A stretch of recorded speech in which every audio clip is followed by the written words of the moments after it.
So, my dear friends, a very, very happy Father's Day to you. You know, what does the Quran say about father and mother? There's a wonderful verse in the Quran that says, please, tells the children, please spread humbly the wings of your tenderness on your parents and pray to God, oh God, please bestow your grace upon my father and my mother because they raised me, they cherished me. So this is the prayer I have for my father and for my mother. The Quran does say that if your father or mother leads you astray, you have the right to disobey them. But having said that, the Quran also says, no matter what, please be kind to your parents, and particularly in the Islamic tradition, it is said, please take care of them in their old age. What else about the Islamic tradition about fathers particularly? As you probably know, the Prophet Muhammad, peace be upon him, he was an orphan, but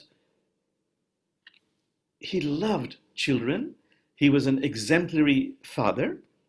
And I love his quotation where he says, I love children because they are so happy and content with the least of things. Mud and gold have the same meaning for them. And particularly, the Prophet Muhammad's relationship with his daughter Fatima was very beautiful. So here's a story of a time when the Prophet Muhammad, the father, came to his daughter Fatima and whispered something in her ear. And she shrieked out with great pain, crying hysterically. And so everybody said, what did the Prophet tell you? And the daughter Fatima said, my father, the Prophet, said that he's going to die soon. And she was in such great pain. And then a few days later, apparently, the Prophet came again and whispered something into Fatima's ear. And this time, Fatima burst out with exhilaration, excitement, joy. They said, Fatima, what did your father tell you? She said, I'm so happy. He told me, my dear daughter Fatima, you'll be joining me very soon. Such was the beautiful relationship between father and daughter. And of course, when Prophet Muhammad died, it was Fatima who gave the eulogy. And many Muslims know it by heart. I remember parts of it. Fatima said, anyone who has caught the fragrance of Muhammad's tomb will never desire, want any other kind of perfume ever again. Destiny has injured me, she said. Destiny has injured me with a bereavement so sorrowful, so painful, that had it fallen on the days would have turned into eternal nights. So, my friends, what are some stories about fathers that resonate for me? Of course, as you know, I love Rumi, and I've looked at the story of Rumi's father. What a wonderful father who was so protective, who undertook this difficult task of moving the entire family from Balkh in Afghanistan, where they were, all the way to the Middle East. Of course, in those days, it was difficult. The entire caravan, it would take years. It took years before they settled in Konya, Turkey. And then when the father died, amazingly, a teacher appeared, one of the father's students, Burhanuddin. So the father had made the arrangement that when he dies, and somehow the news would reach one of his students that he had chosen, the student would come and really make Rumi undergo through a beautiful course of studies where he would move from his knowledge of tongue to his knowledge of heart. What a beautiful arrangement, because this particular student, Burhanuddin, he spent 9 years uh, teaching Rumi and opened up the way for Rumi to open his heart. And through the opening of the heart, we have this beautiful poetry by Rumi. So I would summarize the work where the student of the father taught Rumi, and here's the poetry: "Oh, please open the window of your heart. The moon will kiss you only through the window." And so Rumi was prepared to open his heart, and of course he had this phenomenal meeting with the other great teacher, Shams Tabriz, and the poetry there is when his heart opened up even more. Take a pickaxe and break open your stony heart. The heart's matrix is glutted with rubies. Springs of laughter are buried in your chest. That's a story of Rumi's father. The other story which resonates for me is the father of a very famous 13th century sage also, Saadi of Persia, of Shiraz. And even as a young child, he would accompany his father, who was a great master who had many followers. And sometimes the followers with the master, the father, would spend the entire night in reciting the Quran and doing prayers all night long. But on one particular night, every single one of the many followers, they had all fallen asleep. And this young boy, Saadi, maybe 10 years old, said, "Father, look at them. Look at these followers. Looking at them, you would think they were all dead." He was criticizing them. And the father turned very tenderly to the son and said, "Oh, darling of your father, I would rather that you also be asleep like them rather than slandering them and criticizing them." Those words went straight into the heart of Saadi, and he realized how important it was to be mindful of the different subtleties of the ego that tries to have a holier than thou attitude, the need to be humble. And he wrote this beautiful classic poem about humility, about a raindrop dripping from the cloud.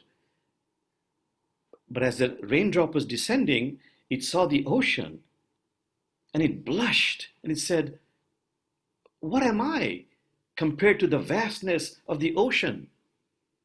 And an oyster was so moved by the humility of the raindrop that it took it in its heart,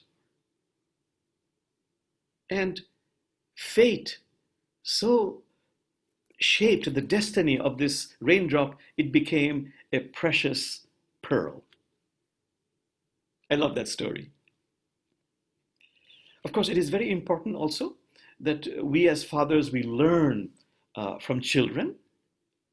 So maybe just a couple of quick stories about learning from children. I love the story of that 9th century Sufi master, Hassan of Basra. This story I repeat all the time. One evening he was giving a sermon to a large congregation gathered out there in the dark. Everybody had candles. And he was wondering how to start his sermon. And he saw this little child, about 8 years old, with a candle. Said, "Little child, come here, come here, come here. This flame that you see, where does it come from?" What did the child do? Looks at the flame, looks at the master, looks at the flame, looks at the master, goes, and says, "You tell me, where did it go?" So Bistami said he learned so much from that little child. The other other one is not a story, it's poetry by that wonderful poet Tagore, the first Asian to win the Nobel Prize in literature. And his poetry goes something like this. And he was a wonderful father, Tagore. Um, When I bring to you colored toys, my child, when I bring to you colored toys, my child, I now know why there's a play of colors on water, on clouds, and why flowers are painted in tints when I bring to you colored toys. And when I sing to make you dance, I now know why there is music in the leaves. Somehow that resonates for me. My friends, it's how wonderful to meditate, reflect on the gifts I have received, you have received from our Father. Beautiful gifts. In my life, I and my siblings, I have a brother and a younger sister. I have an older brother, younger sister. We are so grateful because we have been astonishingly blessed with wonderful parents. And I mean it authentically. What has been the biggest gifts of my father? Well, one is, I would say immediately, my father, he spent so much time with his children. I remember that ever since I went to school, every single day, unless it is not possible, my father would sit with me and my siblings for 2 hours, and my father would teach us. He would study all our books and participate with us. So he spent so much time with us. You know, Prophet Muhammad said, the man who spends time with his family is far more beloved, valued by God, than the man who comes to my mosque and spends the entire night in prayers. So for that, I am very, very grateful. What else about my father? A very optimistic person, very life-giving. There was never a problem. Never a problem. And if there was a problem which would not get resolved, he would just say, be patient, be patient, be patient. But to everything, he had a very life-affirming, life-bestowing attitude. It reminds me of this wonderful Zen story of a monk on a moonlit night. His house gets burnt to the ground. And all that the monk does is look at the moon and says, ah, finally, a perfect view of the moon at night. That for me is my father. And maybe just one more. You know, my father was a diplomat. We used to travel from country to country. And I learned from my father these two words, inner spaciousness. He was so willing, so eager to have his children, who were steeped in the tradition of Islam, to visit as often as possible churches. I probably attended more church services than many who are Christians, uh, temples, other houses of worship. And my father always loved to tell this story of how the Prophet Muhammad in the 7th century in Arabia, he would sometimes get delegations of Jews and Christians visiting him. And then sometimes those conversations went on for a long time, several days. And he would say, I beg you, please, I implore you, do your Shabbat, do your Sunday service in the mosque, because it is simply a place consecrated to God. So my father would explain to us all those different houses of worship are just places consecrated to God.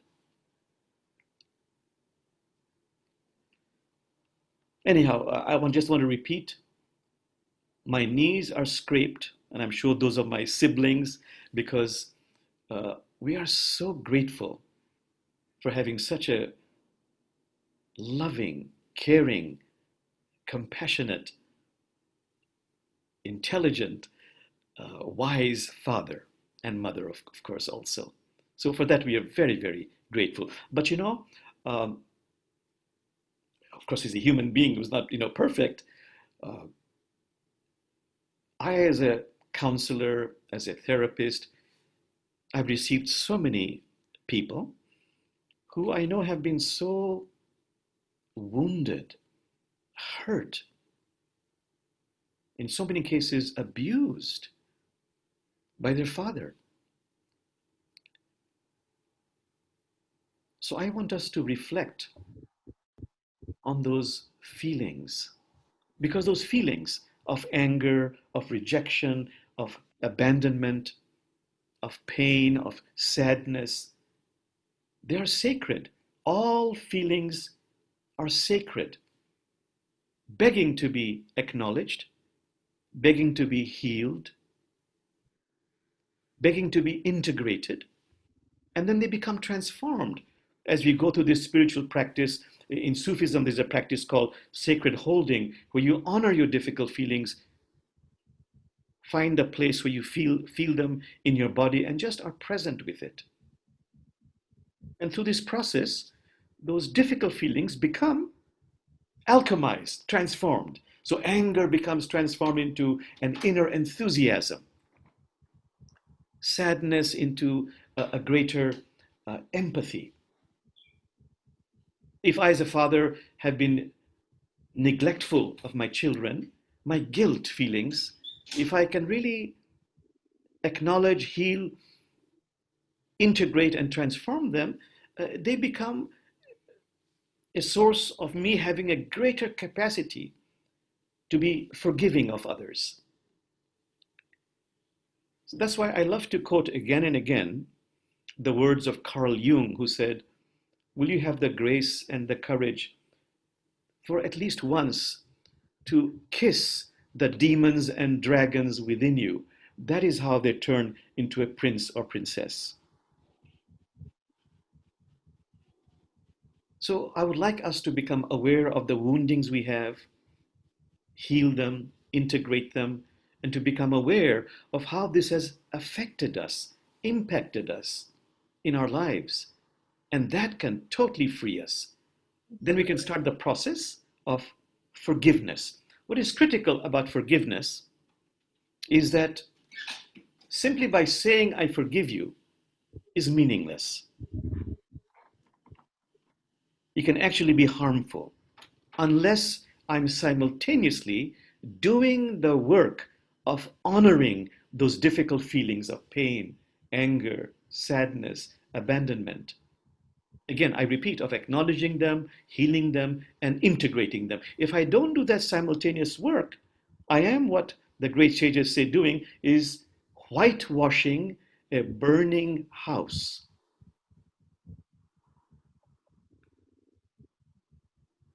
Even prophets had to learn this very critical insight. Prophet Muhammad, he once received somebody who had murdered his favorite uncle. His name was Wahshi. And the man said, "Please forgive me." And Prophet Muhammad said, "Yes, I forgive you. But I ask you a favor. Please don't come in my presence for a long time."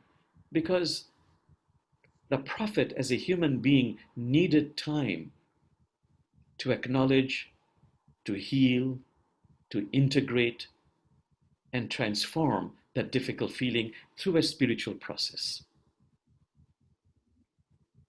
So, my friends, I will now just quote a humorous verse by Hafiz. Please take it in the right spirit, who says, what do sad people have in common? They build a shrine to the past, and they do this strange ritual quite often of wailing and lamenting. And what is the beginning of happiness? To stop being so religious like this. We have to do this work of forgiveness. And in my meditation, that's what we'll be doing. We do it every year on Father's Day.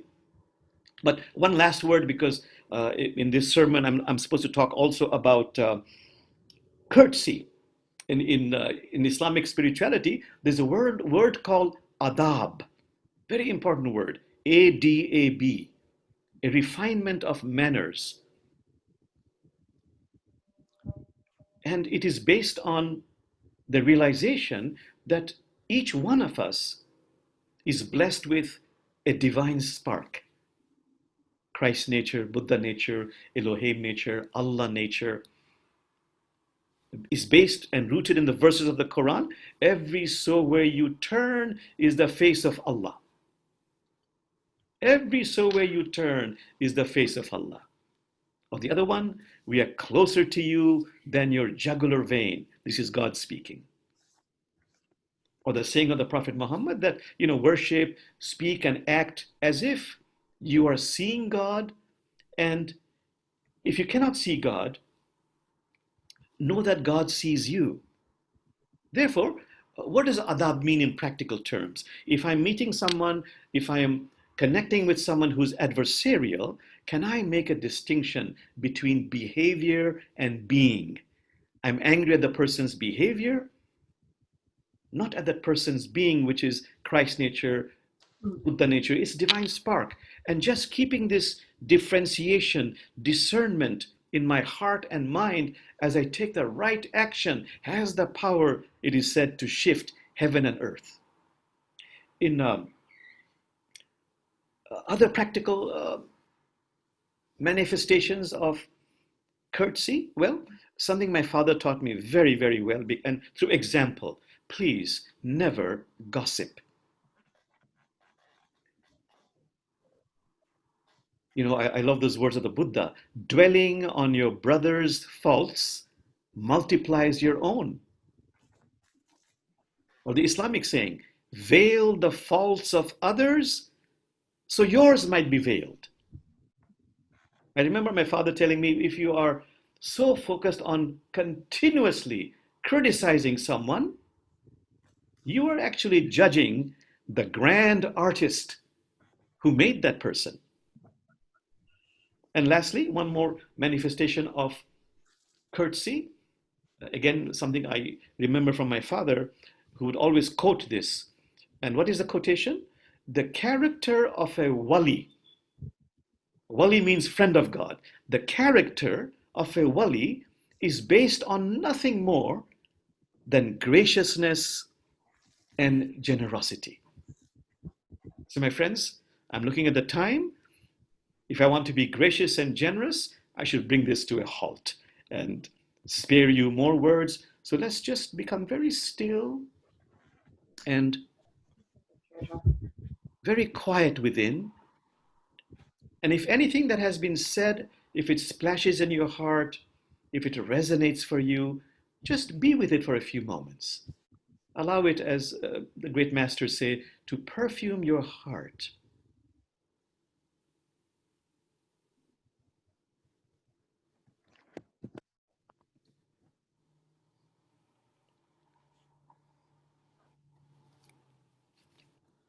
And now, my friends, we'll do a meditation. I do this every year on Father's Day. You'll be meeting your father. Just to tell you, this is a meditation where I'll take you into your sacred sanctuary. This is a place in your imaginative realm, a place indoors or outdoors where it is absolutely safe there. It's a place filled with love, with healing, with infinite possibilities. You can fly here if you want to. I'll have you summon your father there. Okay, just close your eyes. We'll do that meditation. Close your eyes. And please focus on your nostril. And please be present with your breath as you inhale and as you exhale. Just this much.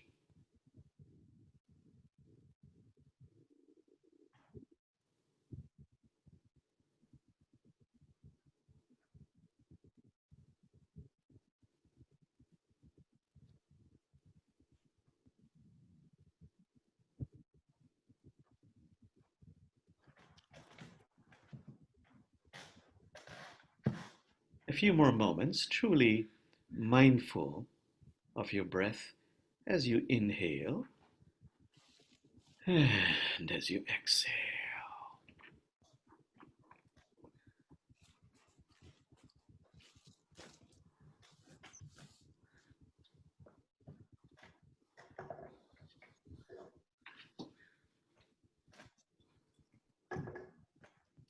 and now let go of this, still eyes closed.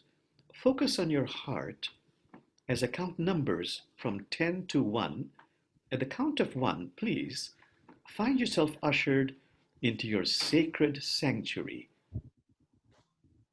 indoors or outdoors. Okay, focus on your heart. 10, 9, 8, 7, going deeper, closer to your sanctuary. 7, 6, 5, 4, 3, 2, 1. Please find yourself ushered into your sacred sanctuary. It's a place of absolute safety. Please look around you, sense, feel the astonishing beauty of this place. This place is so majestic, beautiful, and our souls love beauty. Please be there and remember, in this place, there is no judgment, only compassion, mercy, gentleness. It's a place of infinite possibilities. For now, please simply be present in your sacred sanctuary.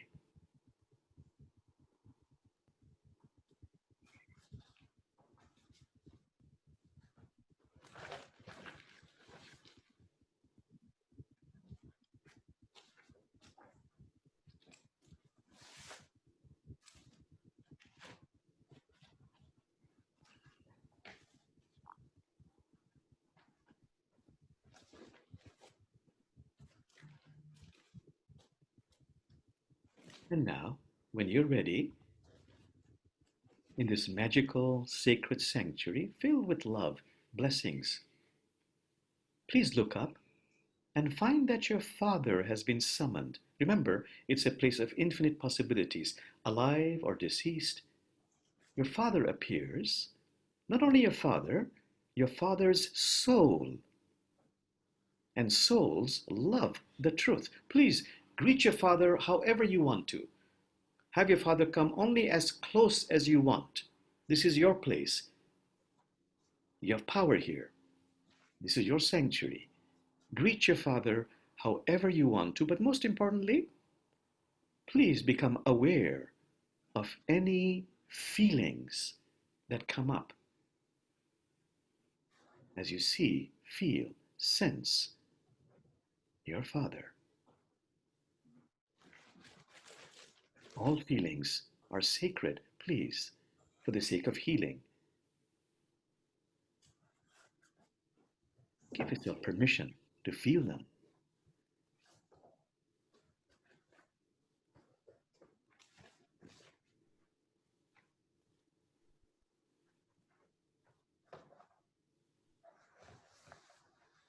You can even begin to ask, where in my body am I experiencing these sensations? Because every feeling has a corresponding physical sensation in the body.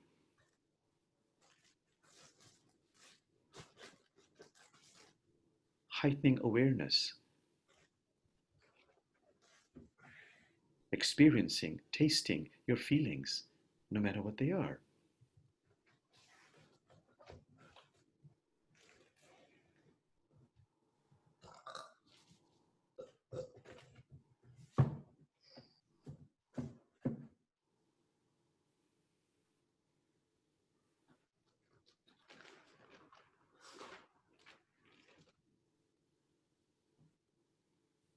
Remember, not only is your Father here, your Father's soul is here, and souls love the truth.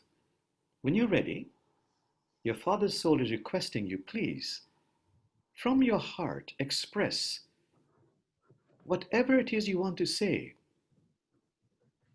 Whatever you say is perfect. It doesn't matter what it is. In this realm, you're absolutely safe. And it is so healing for you and your Father as you express the truth of what you're feeling. This is healing and empowering for you both. So please start expressing silently to your Father.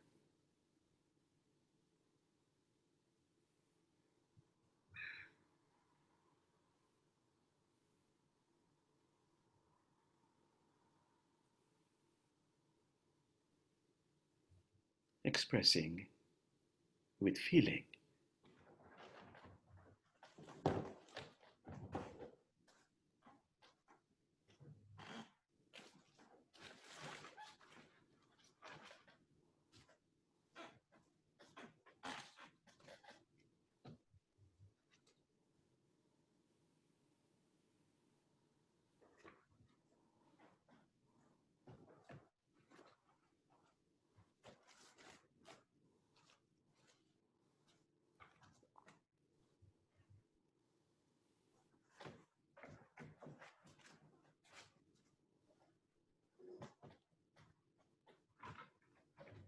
A few more seconds truly from your heart, giving expression to whatever comes up as you say it in truth, in fullness, and with feeling.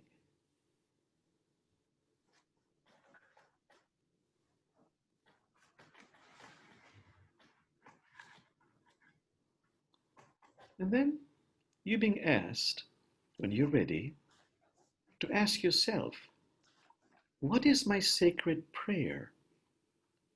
What is it I want in my relationship with my Father, living or deceased? What is my prayer?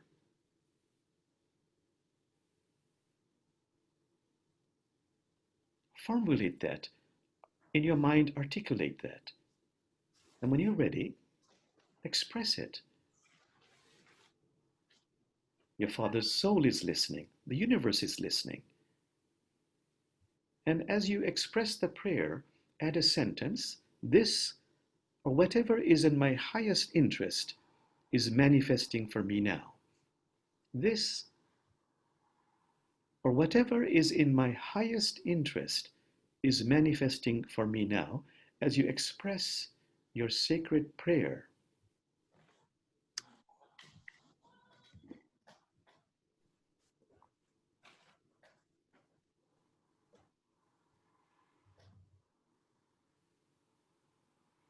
Your Father's soul is listening. The universe is listening. This or whatever is in my highest interest is manifesting for me now.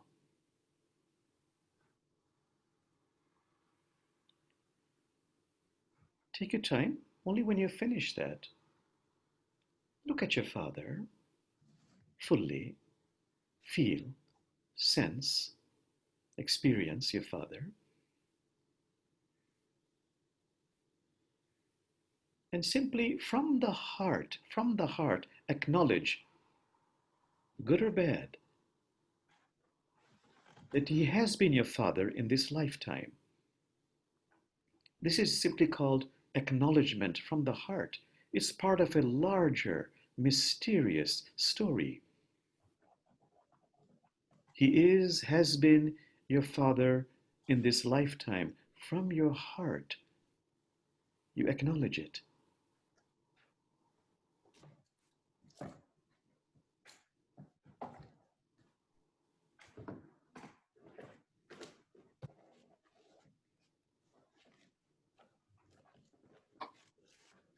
It's part of a larger, mysterious story. The next step is look very carefully, sense, feel. Are there some chords that are between you and your Father that are unhelpful, that you have the power to cut, untie, release? Only if it's indicated, because whatever you release releases you. Basically, you're going through a ritual, first of releasing whatever needs to be released, untied, cut, removed. You have the power to do this in your sacred sanctuary. And also, subsequently, you have the power to establish fresh chords rooted in spirit, wholesome, powerful, blessed by spirit, if you want, between you and your Father. Only if you want that.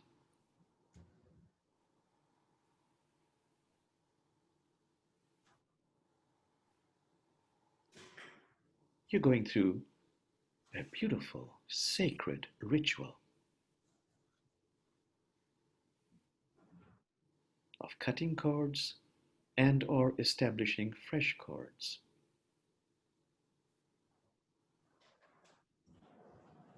Or simply being present.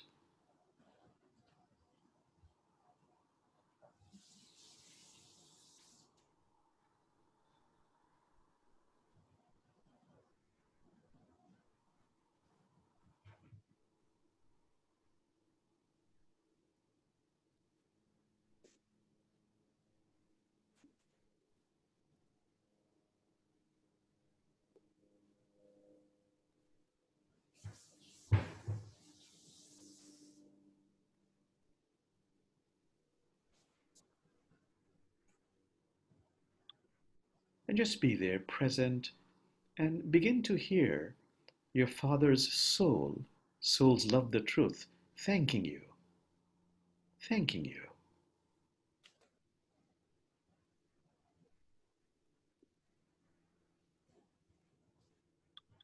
Please accept that. And then your Father's soul requests for you to release your Father so they can go back into the embrace of spirit. When you're ready, let go, give permission,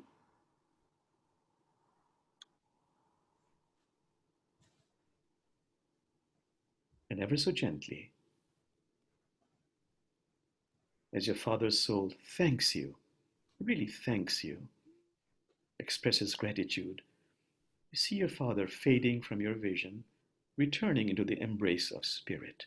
And just be there, present in this sacred sanctuary.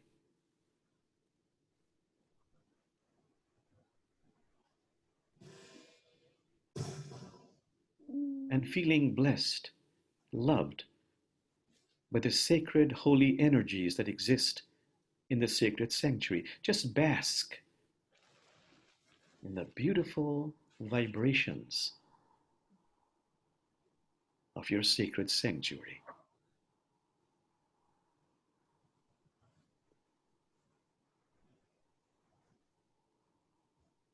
And before coming into awareness, it is traditional in some Sufi circles to focus on your heart and touch your heart and feel your heart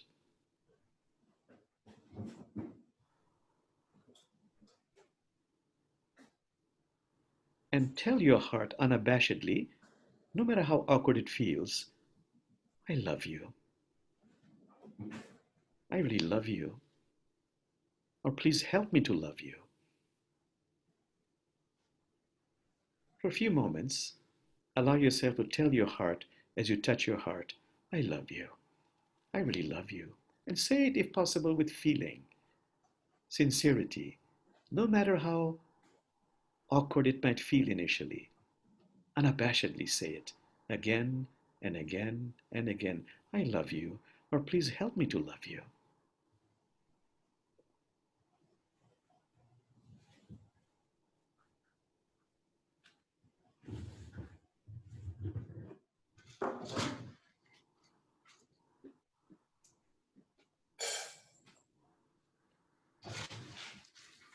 And now, as I count numbers 1 to 5, coming into awareness. Number 1, slowly, easily, gently coming into awareness. Number 2, feeling a sense of wholeness, release.